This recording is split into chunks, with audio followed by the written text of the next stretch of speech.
Բարի օր սիրելի հայրենակից։ Այսօր չորեքշաբթի է եւ եթերում իրական լուրերի հերթական թողարկումն է։ Ձեզ ենք ներկայացնում անցած շաբաթվա կարևոր իրադարձությունները, առաջինը անդրադառնալով սոցիալական մի թեմայի, որը վերաբերվում է Հայաստանի Հանրապետության շուրջ 660,000 մարդկանց։ Խոսքը թոշակառու եւ նպաստառու քաղաքացիների մասին է։ Հայաստանի Հանրապետության ներկայիս կառավարությունը իդեմս իր վարչապետի հայտարարել է, որ թոշակներ բարձրացնելն անիմաստ է, քանի որ թոշակառուները ի վիճակի չեն գրագետ ծախսել իրենց եկամուտը։ Մենք ինչ ենք ասում ենք լավ, թոշակառուների թոշակ ամսական 11,000 դրամով 11,000 դրամով կամ 10,400 դրամով ավելացնենք, ինչ անելու թոշակառուն։ Այդ գումարը ինչ անելու, ինչի վրա ծախսելու։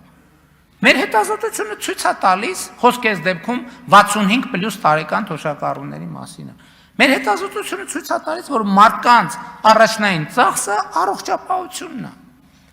Հիմա հետևաբար ինչի մենք մարդկանց տանք այդ փողը, որ ինքը չիմանա, թե ինչպես այդ փողը արդյունավետ օգտագործի իր առողջապահության վրա։ Սակայն նույն վարչապետը իր կողմից ոչ գրագետ բնորոշված թոշակառուներին առաջարկում է բիզնեսով զբաղվել, քանի որ 60-ից 70 տարեկան հասակը բնավել հանգստի տարիք չի համարում։ Հիմա մեզ մոտ ի՞նչն է անցալում, որ 63-ը թոշակի տարիք, հա? Հա, 63-ը թոշակի տարիք է։ Բայց ես ուզում եմ, ես առաջարկում եմ մի հատ ուրիշ վարժություն անենք։ Իսկ կարող է 63-ը փոքր եւ միջին բիզնես դնելու լավագույն տարիքն է։ Որովհետև ով ունի կյանքի եւ աշխատանքի ավելի մեծ գիտելիք, քան 63 տարեկանը։ Եվ ես արդեն հանձնարարական եմ տվել, որ մենք թոշակառուներին 63 եւ բարձր տարիքի անձանց աջակցության, տնտեսական աջակցության ծրագրեր ունենանք։ Որովհետև հարգելի գործընկերներ, 21-րդ դարում 63-ը ինչ տարիք է, ով կարա ասի։ 65-ը ինչ տարիք է, 70-ը ինչ տարիք է, 75-ը ինչ տարիք է։ Բայց եկեք նախ պարզենք, թե ինչ գումարի մասին է խոսքը, ինչքան գումար է ստանում միջինում Հայաստանի քաղաքացի համարվող թոշակառուն եւ նպաստառուն եւ ինչ կարող է անել այդ գումարով։ Պաշտոնական վիճակագրությունն արձանագրում է, որ վերջին 1 տարում միջին կենսաթոշակը Հայաստանում ոչ մի լումայով չի ավելացել, այլև նվազել է։ Եթե անցած տարվա հուլիսի 1-ին միջին կենսաթոշակը 49,171 դրամ էր, ապա այս տարվա հուլիսի 1-ին այն դարձել է 49,032 դրամ։ Նպաստառուների դեպքում, եթե անցած տարվա հուլիսի 1-ին այն 36,631 դրամ էր, այս տարվա հուլիսի 1-ին կազմել է 36,584 դրամ։ Ինչպես տեսնում ենք, եւ թոշակը, եւ նպաստը նվազել են։ Իսկ Հայաստանում ամեն ինչ համատարած թանկանում է, եւ նույնիսկ պաշտոնական գնաճի դեպքում, որն իրականում ոչ մի ահերձ չունի գնաճի իրական ազդեցության հետ, պարզ է դառնում, որ թոշակառուների վիճակն ավելի է վատացել։ Մի կողմ դնելով առաջին անհրաժեշտության ապրանքների գները, չմոռանանք, որ այսօր մեր քաղաքացիները, այդ թվում նաեւ թոշակառուները, ավելի շատ են վճարում գույքահարկի, աղբահանության, տրանսպորտի համար, քան վճարում էին թեկուզ անցյալ տարի։ Նույնը վերաբերվում է նաև նպաստառուներին, որոնց ընտանիքների քանակը հասնում է գրեթե 55,000-ի։ Իդեպ նախորդ տարի նման ընտանիքների թիվը անցնում էր 65,000-ից։ Թվի նվազումը ավելի բարեկեցիկ դարձած կյանքը չէ, պարզապես կառավարությունը փոփոխել է նպաստառու համարվելու չափանիշները։ Արդյունքում մոտ 10,000 ընտանիք դուրս է մնացել ցուցակից, ցուցակ, որը հազարավոր ընտանիքների համար ապրուստի հիմնական միջոց էր ապահովում։ Իդեպ վերը թվարկած ծախսերին թե թոշակառուների, թե նպաստառուների դեպքում որպես մեծ բեռ ավելանում է նաև դեղորայքը, որի գները Հայաստանում մեղմ ասած վայրի են, բայց այդ մասին դեռ կխոսենք։ Հիմա անդրադառնանք մյուս թեմային, որը վերաբերվում է Հայաստանի Հանրապետության բոլոր քաղաքացիներին։ Ընտրություններին ընդառաջ ներկայիս կառավարությունը հայտարարեց, որ երկիրը գնում է համապարփակ բժշկական ապահովագրության։ Համապարփակ բառը լավ է հնչում, բայց ինչ համապարփակի մասին է խոսք գնում, երբ բժշկական ծառայությունների 70%-ը դուրս են թողնվել ապահովագրությունից, մյուս 30%-ի մեջ էլ ծառայությունների մի մասը լինելու է համավճարով։ Ավելի պարզ, կառավարությունը դրանց արժեքի մի մասն է տալու, մյուս մասը քաղաքացիներն են վճարելու սեփական գրպանից։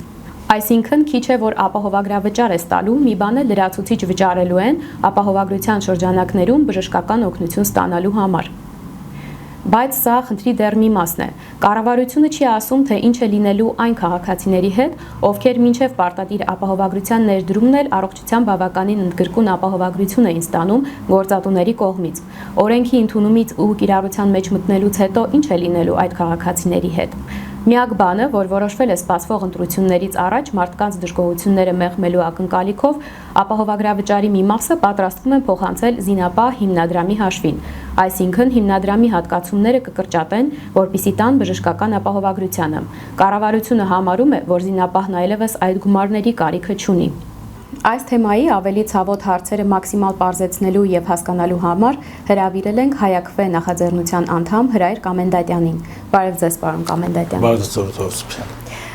Նախ խոսենք կենսաթոշակների հետ կապված թոշակների հետ վերադարձի մեխանիզմի մասին։ Ինչ է դա եւ ինչպես է այն գործելու այսուհետ։ Հետ վճարի մասին, երբ որ մենք ցանկանում ենք զրուցել, դա կարելի ասել թոշակների որոշակի փոխհատուցման ինչ-որ մի գործիք է, որը առանձին երկրներում օգտագործվում է։ Ընդ որում այդ հետ վճարի համակարգը հիմնականում օգտագործվում է ավելի շատ առևտրային գործունեության մեջ, հիմնականում ցանցային առևտրի մեջ, եւ Հայաստանի Հանրապետությունում ներկա իշխանությունները որոշեցին, որ ինչի դա չօգտագործեն թոշակների բնակավարում, թոշակները բարձրացնելու որպես գործիք, ինչի դա չօգտագործեն։ Նախորդ ասեմ, որ այդ կատեգորիան տնտեսական հետ վճարի թոշակների վրա տարածելը այդքան էլ ճիշտ չէ, որովհետև եթե առևտրային տարածքներում, ցանցային առևտրի մեջ հետ վճարը օգտագործելու պարագայում բոլորը հավասար են, այն իմաստով, որ ցանկացած մարդ կարող է նույնիսկ շարժունակություն չունեցող մարդը կարող է օգտվել այդ առևտրը կատարել եւ հետ վճարի ակնկալիք ունենալ, չէ՞։ Կոնկրետ թոշակների պարագայում դա այդպես չէ, որովհետև Հայաստանի Հանրապետությունում թոշակային տարիքի անձանց մի զգալի հատված, մոտավորապես 5-ից 7% առնվազն ունեն շարժունակության խնդիրներ եւ այդ մարդիկ տանից դուրս չեն գալիս։ Հիմա այդ մարդիկ եւ մարդիկ ովքեր որ ֆիզիկապես ավելի ակտիվ են, չէ՞, ինչու է նրանց մեջ դրում այդ անհավասարության պատնեշը, որովհետև դա պատահական չի առաջացել։ Ներկա իշխանությունները նույնիսկ այդտեղ փորձում են մարդկանց վատ վիճակից, ֆինանսական ոչ բավարար գրագիտությունից օգտվել եւ պարզապես օրվա կտրվածքով, ժամերի կտրվածքով փորձում են մարդկանց ընդհանրենք հատուցումները թոշակային դանդաղեցնել, քչացնել, չտալ, այս կարգի նրանց մտայնություններ, մտավարժանքները նրանց ծիրը սրա մեջ է, որովհետև եթե նայեք, վերենք ավելի հասարակ խոսանք, որ քաղաքացիները հասկանան, ընդհանրենք մեկը գանված է անկողնում, ստանում է 50,000 դրամ թոշակ, հարևան քաղաքացին, չէ, կամ նույն տան մեջ այլ քաղաքացի, աշխուժ մարդ է, գնում է առևտուր է կատարում, այսինքն այդ առևտրի կատարման քեշբեքը, ժողովրդական ասած այդ հետ վճարը, այս մարդը ստանում է, չէ, այն անկողնում գանվածը չի ստանում։ Ստացվում է մենք ունենք սոցիալական խնդիր եւ այս սոցիալական խնդիրը լուրջ հակասության, իրական հակասության, ուղղակի հակասության մեջ է մտնում սահմանադրության մեջ մեր ամրագրած դրույթներին։ Մենք սոցիալական երկիր ենք, սահմանադրության մեջ մեր սոցիալական արդարության եւ հավասարության սկզբունքը հստակ ամրագրված է եւ ստացվում է, որ ընդհանրապես նույնիսկ այս քեշբեքի այդ ողորմելի գրոշների հետ կապված մարդիկ ունեն անհավասարություն, մարդկանց դա հասանելի չէ եւ մարդիկ այս իմաստով բաժանում են ոնց որ երկու խմբերի, մարդ, որը որ կարող է քեշբեքից օգտվել, մարդ, որը ֆիզիկապես չի կարող օգտվել այդ քեշբեքից։ Իհարկե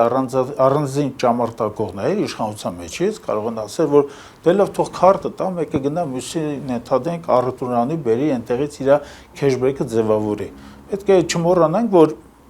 մենք ապրում ենք տեխնիկական զարգացման այնպիսի դարաշրջանում, որ վճարային միջոցների նկատմամբ հարձակումները մշտական են, չեն դադարում եւ որովհետեւ քաղաքացու վճարային միջոցը հաստատող գործիքը քարտը, կոնկրետ վճարային գործիքը ինչ որ մեկին տալը, դա լավ խորհուրդ չէ եւ դա բնականաբար մենք չենք ընդունում։ Խնդիրը նա է հետ վճարի համակարգի մեջ, որ նա ունի որոշակի արդեն էվոլյուցիա ձևավորված։ Այս իշխանությունները, երբ առաջին անգամ հետվճարը մցրեցին շրջանառության մեջ, դա 2023 թվականին էր, այս ժամանակ հետվճարի ընդհանուր գումարի մեջ հնարավորություն ընձեռնվել կատարել վճարումներ նաև կոմունալ բնույթի ծառայությունների դեմ։ Դա 2023 թվականն է։ 2023 թվականն է։ Արդեն հետագա տարիներին եւ հիմա արդեն 2026 թվականի համար հետվճարի տոկոսադրույքը դարձել է 20%, դա նոմինալ է, ես անկեղծ ասեմ։ Նոմինալ անվնական է, երբ որ իրական կյանքում նա մեծ մասամբ չի իրականացվելու։ Ստացվել է, որ հետվճարի գումարը տոկոսադրույք 20% է եւ առավելագույն մարդիկ, որ կարող են գումար ստանալ հետվճարի տեսքով, չէ՞, նա կազմելու է 10,000 դրամ իբր թե, բայց եւ այս դեպքում նաեւ այդ 10,000-ի մեջ չի մտնելու կոմունալ ծառայությունների հետ կապված վճարումները։ Այսինքն, այս մարդիկ քաղաքացիներն ինչ են ասում։ Քաղաքացիներն միայն ուղղում են այն առևտրային տարածքները, որտեղ որ առնվազն գները, հատկապես բանջարեղենի գները, չէ, 50-ից 80% ավելի բարձր են, քան բակային խանութներում կամ սալյակների վրայից կատարված առևտրի պարագայում։ Իսկ Այսինքն մարդուն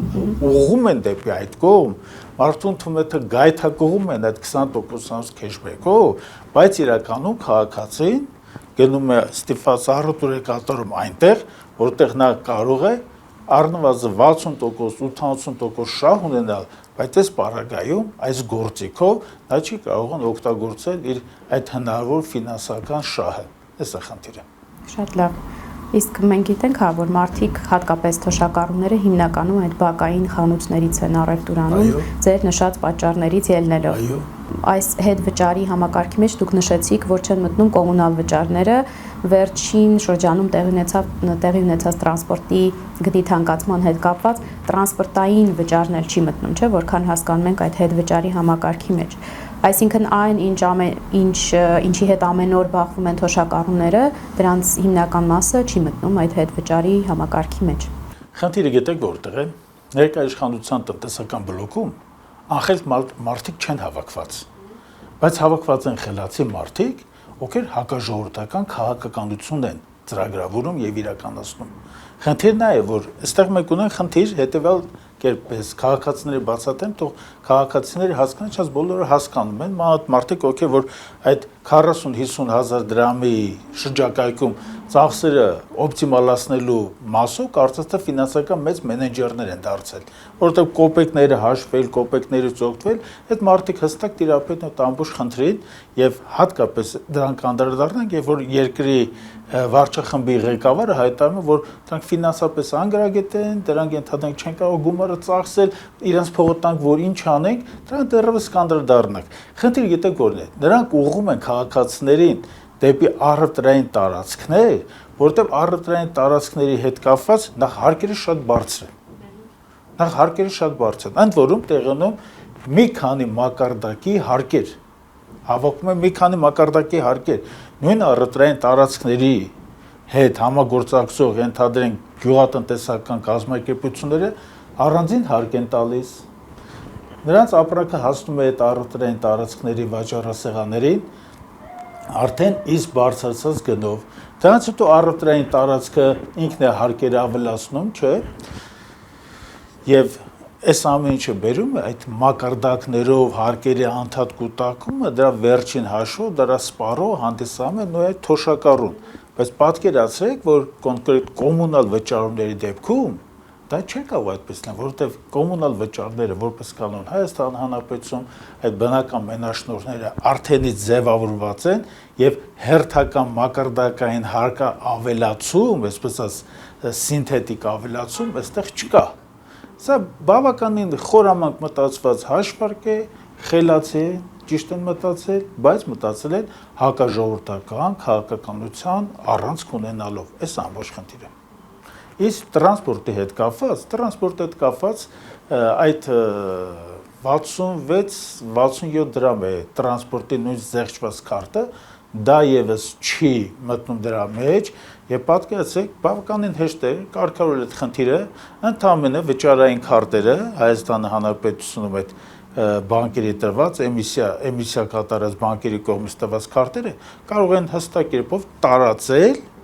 նույն թոշակառուների համար եւ այստեղ զեղչային համակարգը այստեղ իրար դա փոխարեն իրենք ինչ արեցին դա համար փոխարեն իրենք ստեղծեցին վճարային քարտ որ իր մեջ արդեն պարունակում է այդ զեղչը բայց նա քեշբեքի մեջ չի ներառվելու այս ամբողջ խնդիրը հետուղականդորեն ճիզվիտային համառությամբ, ես անկեղծ ասեմ, հակաժողովրդական բնույթով քաղաքականության վարում եւ քաղաքականության առանձին քայլերը, առանձին ենթադրենք միջոցառումները վերջի վերջո իրար հետ հավաքվում է մի կուռ հակահայ, հակաժողովրդական, հակասոցիալական քաղաքականություն վերնագրի տակ, այլ բան չկա։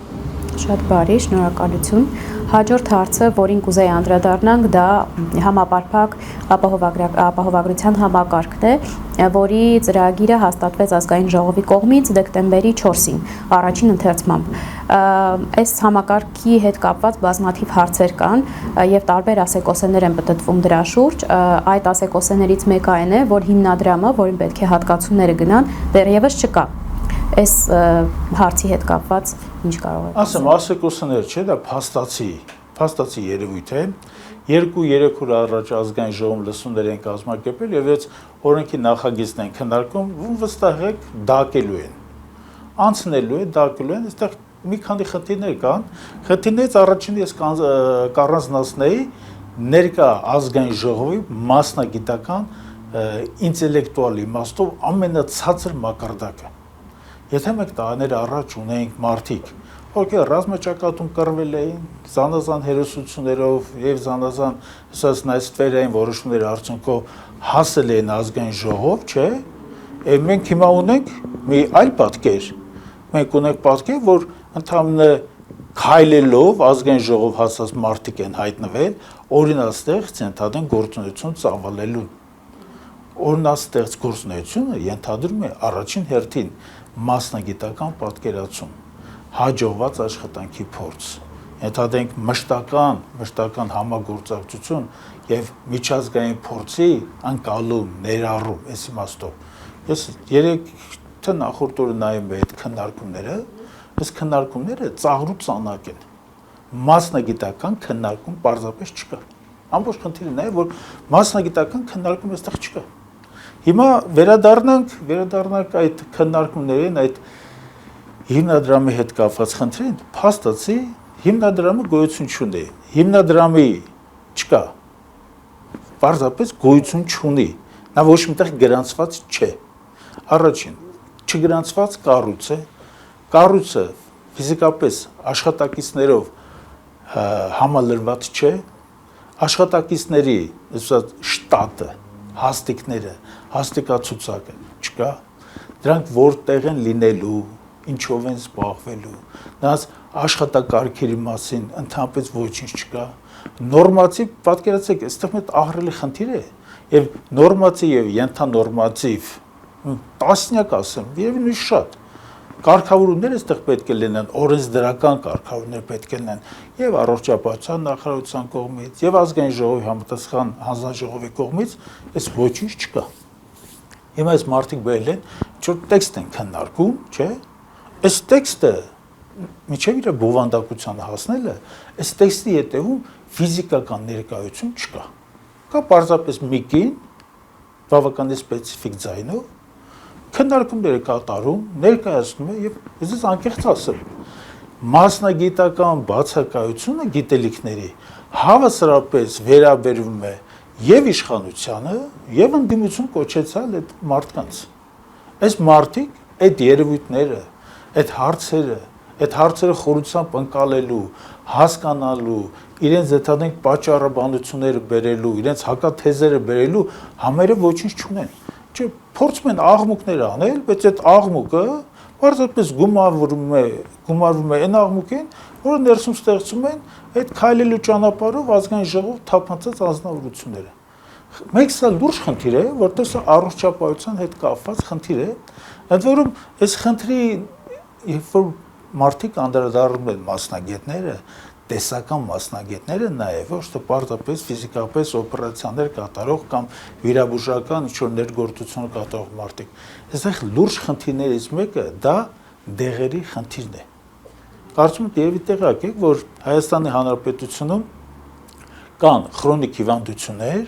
եւ այդ քրոնիկ հիվանդությունների մի զգալի մասի հետ կապված մենք ունենք գնային հստակ կտրվածություն տարածաշրջանի երկրներից։ Ես հայակվե մեր ազգային միավորման կազմում սոցիալ-տնտեսական հանձնաժողովի աշխատանքներն եմ համակարգում եւ այստեղ մեկ էս հարցը արդեն բավականին խորությամբ ուսումնասիրել ենք եւ ես մի օրինակ բերեմ, օրինակ քաղցկեղը, որը Հայաստան բավականին տարածված հիվանդություն է, առնվազն մշտական 15000-ի կարգի մարդ այս հիվանդությամբ հիվանդ է Հայաստանում։ Քաղցկեղը բուժող, դրա ընթացքը դանդաղեցնող, ընդհանրենք մարդու առողջությունը վերջնական միգուցե չբուժող, բայց համատաբար ընդհանրենք տանելի հիվանդության ընթացքը ապահովելու համար դեղերի խմբերը Հայաստանի Հանրապետությունում եւ Վրաստանի Հանրապետությունում ունեն ֆինանսական, կարելի ասել, այլանդակ շեղում։ Վրաստանում այդ դեղերը 3 անգամ ավելի էժան են, քան Հայաստանում։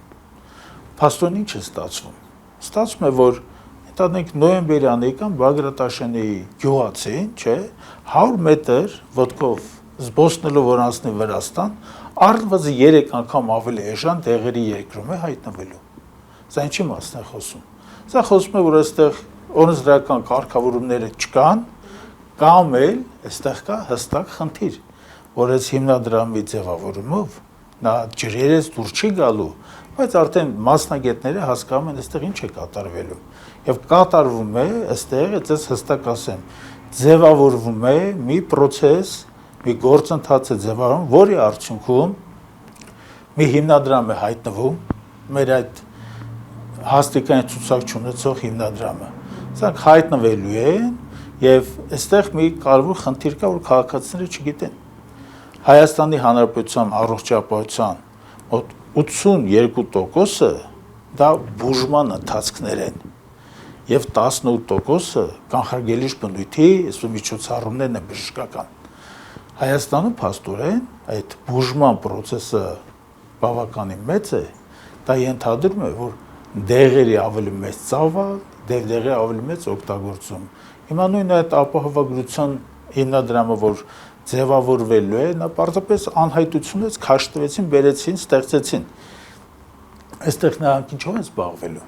Նրանք զբաղվելու է, ես հավատացնում եմ, զբաղվելու այդ գերթանկարժեք, մոտավորապես 300%-ի տարբերությամբ դեղերի, այսպես ասած, գնումով։ Այդ հիմնադրամը դեղերի խոշորագույն գնորդ է դառնալու։ Խոշորագույն, նման գնորդ Հայաստանի Հանրապետությունում չի լինելու։ Եվ այս հարցը կարգավորելու փոխարեն այս հիմնադրամն է մեջտեղ բերում, իսկ ինչպես կարելի է դա կարգավորել։ Շատ պարզ։ Կամ ֆիսկալ միջոցառումներ, օրենքների փոփոխություններ կարելի անել։ Կարելի է դեղերի մի զգալի մասը այդ քրոնիկ հիվանդությունների հետ կապված պարզապես ազատել հարկերից կամ ազատել ավելացած արժեքի հարկից։ Բազմաթիվ միջոցառումներ կարելի իրականացնել դրա ցանկությունը ունենալու դեպքում։ Կոնկրետ այս վարչախումբը այդ ցանկությունը չունի։ Կարծես թե նրանց ցանկությունը առավելապես ուղղված է դեպի տարօրինակ գործառույթներով եւ հնարավոր արդեն իսկ կասկածելի, այսպես ասած, ցանկումնաբանությունից զատ գործառույթներով հիմնադրամի կողմը, իսկ հիմնադրամի ամբողջ աշխատանքը լինելու է այդ 3 անգամ թանկ դեղերի իրացումը առողջապահական համակարգում։ Մի խնդիր էլ կա, այդ հիմնադրամի գործունեության մեջ, որպես կանոն, հիմք է ընդունվել, որ պետք է հիմնականում հատուցում ստանան 0-ից մինչև 18 տարեկան երեխաները, չէ, եւ 65+ ընդհանրենք տարիքի քաղաքացիները։ Այն նախկինում էլ դա կար։ Այո, պետպատվերի շրջանակում նախկինում դա կար։ Իհարկե, ապահովագրությունը ենթադրում է ամբողջական ծավալով հատուցում եւ ապահովագրությունը ենթադրում է հիվանդությունների տեսականու իմաստով ամբողջական ապահովագրություն։ Կոնկրետ այդ կինը առողջապահության նախարարը չեմ ուզում հիշեմ, ձեզ անկեղծ ասեմ, այս կինը հայտարարում էր, որ ապահովագրությունը ծածկելու է բոլորին, բայց ոչ ամբողջ ծավալով։ Ինչի՞ մասն է խոսքը։ Այդ ինչ բանաձև է։ Ապահովությունը կամ կա, կամ չկա։ Այսինքն մարդիկ պետք է ընտրեն, որ հիվանդությամբ են իրենք հիվանդանալու։ Ինչ է ստացվում։ Ստացվում է, որ տարօրինակ այս բանաձևեր են ինչ որ բերում, բայց մենք իհարկե այդ հարցերը ուսումնասիրել ենք, հարցերի շուրջը համալիր մեր կարծիքը կարտահայտենք, մենք սպասում ենք այդ ջրերի հանդարտեցմանը, որովհետև հիմա չենք ուզում խառնվել այս անիմաստ, պարզապես անիմաստ շուկայական չասեմ էլի, բազարային այդ քննարկումներին չենք ուզում խառնվենք, որովհետև մեր աշխատանքները ընթանում են տեսական գիտելիքների վրա հենված, ընթանում են այդ բնագավառի լավագույն մասնագետների կարծիքի, նրանց փորձի վրա հենված, եւ մենք այդ թեմաների շուրջը շուտով հանդես կգանք մեր եզրակացություններով, մեր կատարած աշխատանքի ուսումնասիրելով, մեր համար ամենակարևորը քաղաքացու առողջությունն է։ Եվ բնավ կարևոր չէ, ով է այդ բնագավառը համակարգում, ներկա իշխանությունները, թե ապագա իշխանությունները, որոնք 6 ամիս հետո անկասկած կլինեն։ Շատ բարի, շատ շնորհակալ ենք ձեզ այս համապարփակ վերլուծության համար եւ այս տեղեկատվության համար, որ տրամադրեցիք։ Շնորհակալություն ձեզ եւս մեկ անգամ մեր տաղավարում հյուրընկալվելու համար։ Ես շնորհակալ։ Շնորհակալություն։ Շնորհակալություն հայտնենք պարոն Կոմենդատյանին եւ ներկայացնենք մի քանի պաշտոնական թվեր ամբողջացնելով այս թեման։ Եվ այսպես, 2018 թվականին ՀՀ-ում աշխատանքային կենսաթոշակին հատկացվել էր 210 միլիարդ դրամ, միջին կենսաթոշակը կազմել է 39,000 դրամ։ 2025 թվականին աշխատանքային կենսաթոշակին հատկացվել է մոտ 295 միլիարդ դրամ, միջին կենսաթոշակը կազմել է 49,000 դրամ։ Ներկայիս կառավարության 7 տարիների ընթացքում միջին թոշակը ՀՀ-ում բարձրացել է 1,256 անգամ կամ 25,6%, իսկ ընդհանուր հատկացումը մոտ 40%։ 2018 թվականին պետբյուջեի փաստացի ծախսերը կազմել են 1 տրիլիոն 447 միլիարդ դրամ ըստ Արբստատի։ 2025 թվականին պետական բյուջեի ծախսերը նախատեսված են եղել 3 տրիլիոն 482 միլիարդ, այսինքն մոտավորապես 140%-ով աճ այդ նույն տարիների ընթացքում։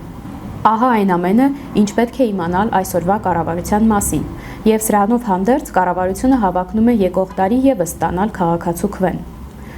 Անցած շաբաթվա մյուս իրական լուրերը։ Հայաստանի հասարակությունը պատրաստ է Ադրբեջանի հետ խաղաղությանը։ Այս մասին Դոհա ֆորումի շրջանակներում Ադրբեջանի նախագահի օգնական Հիկմետ Հաջիևի հետ պանելային քննարկման ժամանակ հայտարարել է Հայաստանի անվտանգության խորհրդի քարտուղար Արմեն Գրիգորյանը։ Ես կարող եմ ասել, որ Հայաստանի հասարակությունը պատրաստ է։ Նրանք ցանկանում են խաղաղություն, նրանք աջակցում են խաղաղության գործընթացին, խաղաղության ինստիտուցիոնալիզացմանը։ Մենք ինտենսիվ աշխատում ենք այդ ուղղությամբ, ասաց Գրիգորյանը։ Հայաստան-Ադրբեջան տևական խաղաղություն, Վաշինգտոնյան համաձայնագիրը եւ համատեղ ապագան թեմայով պանելային քննարկմանը Արմեն Գրիգորյանը հայտարարեց, որ կառավարությունների կայացրած որոշումներին զուգահեռ կարևոր է նաեւ հասարակությունների միջև վստահության մթնոլորտի ձևավորումը։ Քաղաքացիական հասարակությունը եւս ներգրաված է այս գործընթացում։ Վերջերս Բաքվից քաղհասարակության ներկայացուցիչներ են այցելել Երևան, նույն ժամանակահատվածում Երևանի քաղհասարակության ներկայացուցիչներն այցելել են Բաքու։ Մենք հույս ունենք, որ կշարունակենք այս գործողությունները վստահություն ստեղծելով հասարակությունների մակարդակում, նշեց Գրիգորյանը։ Իդեպ նույն պանելային քննարկումից տեղեկանում ենք, որ օրերս Բաքվում էր ՀՀ փոխվարչապետ Մհեր Գրիգորյանը։ Այցը կապված էր սահմանազատումների հետ, բայց չգիտես ինչու, ոչ իշխանական, ոչ էլ ընդդիմախոս մամուլը չի անդրադարձել այս խիստ կարևոր իրադարձությանը։ Սա եւս փաստում է, որ ներկայիս կառավարությունը այնքան էլ վստահ չէ իր քաղաքացիների խաղաղասիրական ձգտումներին, ինչքան էլ որ դրա մասին թմկահարեն կառավարությունն ու մերձիշխանական քաղհասարակությունները։ Հակառակ դեպքում ինչու պիտի նման կարևոր խաղաղությանը նպաստող գործընթացը թաքցվեր լայն հասարակությունից։ Եվ վերջին իրական լուրը։ Դեկտեմբերի 7-ին Գյումրու 7 վերք եկեղեցում պատարագ է մատուցել ներկայիս կառավարության սրտի սրբազան Նավասարդ Կճոյանը։ Պատարագի ընթացքում մի խումբ կանայք ի հեճուկս պատարագի կազմակերպիչների հնչեցրել են հայ առաքելական եկեղեցու վեհափար հայրապետի եւ arczepiskopos Միքայել Սրբազան Աջապահյանի անունները։ Սրբո եկեղեցվո եւ ամենայն ուղափառ եպիսկոպոսատին մերո եւ պատվական հայրապետին ամենայն հայոց տյարն կարեգին սրբազնագույն կաթողիկոսին եւ Շիրակի թեմի բարեխնամ առաջնորդին Միքայելի սրբազան արքեպիսկոպոսին։ Այսօր այսքանը, կհանդիպենք հաջորդ շորեքշաբթի։ Շաբաթվա իրական լուրերը ձեզ ներկայացրեց ազգ նախաձեռնության անդամ տնտեսագետ Ստելլա Հովսեփյանը։ Միացիր մեր ազգային հարթակին, սիրելի հայրենակից, միասին նպաստենք իրական Հայաստանի լինելիությանն ու հարատևմանը։